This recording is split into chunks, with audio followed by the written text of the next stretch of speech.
Hi, and welcome to another DPO advice from Steve. This is targeted at my customers in general practice, but does apply to other healthcare settings too.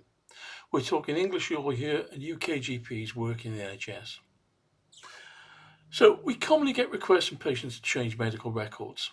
Some of these are very straightforward, name changes, address changes, for example. They're completely non-controversial, we should just do them. Gender changes are a little bit more tricky, but we do have clear process and procedures for them. If you've got specific issues on this or on a customer, feel free to call me for advice. Note that we can't refuse to change the records per person wishes to change gender, as it's a requirement under the Gender Recognition Act. And a person doesn't have to have had reassignment surgery or similar to change gender. It's a right. Where we get more difficult is when we get rights requests under UK GDPR for right to rectification under Article 16 or right to erasure under Article 17. People wanted things in the medical record removed or changed. So some common examples are a diagnosis of schizophrenia, which was later found out to be autism. Generally, people wanted a diagnosis removed that was found to be wrong.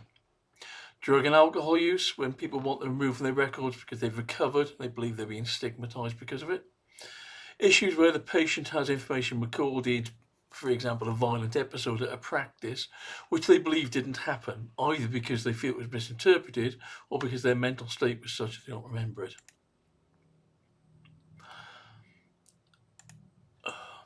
And another one is where patients leave in the UK, doesn't intend to come back, and doesn't want a record left behind.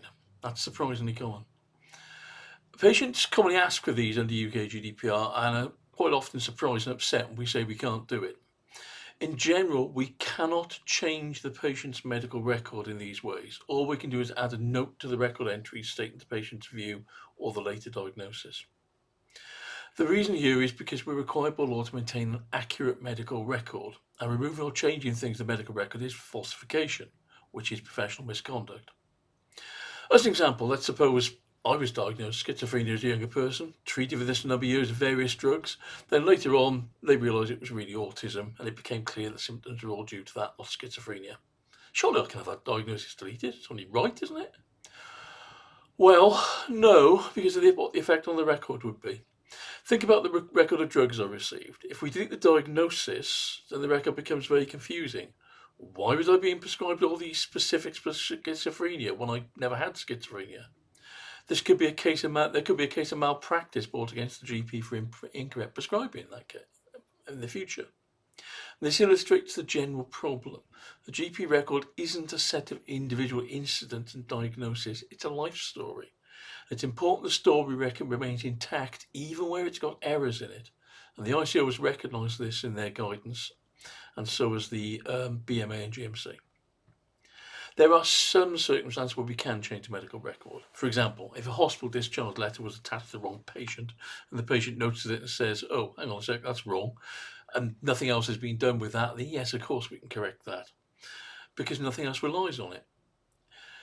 But it does, basically for other errors, okay, we can't remove them because things have relied on them in the past or because doing so would falsify the medical record and change the potential judgments made by practitioners who looked at that record in its original form. This does challenge patients quite often because they feel the record should reflect their views, and they will commonly point to things like NHS statements. We will not record things on their record without their consent and state they never consented to this. However, the legal requirements trump any such guidance, sadly. For a person asking to delete the record, again, we can't do that because we're legally required to keep the record for at least 10 years after the patient dies. It's in the NHS Record Management Code of Conduct. So please be clear with a patient what can and can't be done. If they want to escalate it to the DPO, I'm very, very happy to discuss it with them and try and agree what can go into the record to express their views. Because what we can do in general is we can add patient views to the relevant parts of the record so they're seen when people look at that part, but we can't change the record to add, remove or delete data from it. As always, if you're a customer and we act as DPO for you, feel free to contact us. None of our NHS contracts have additional fees for using the service. They're all fixed price, so there's no charge for calling me.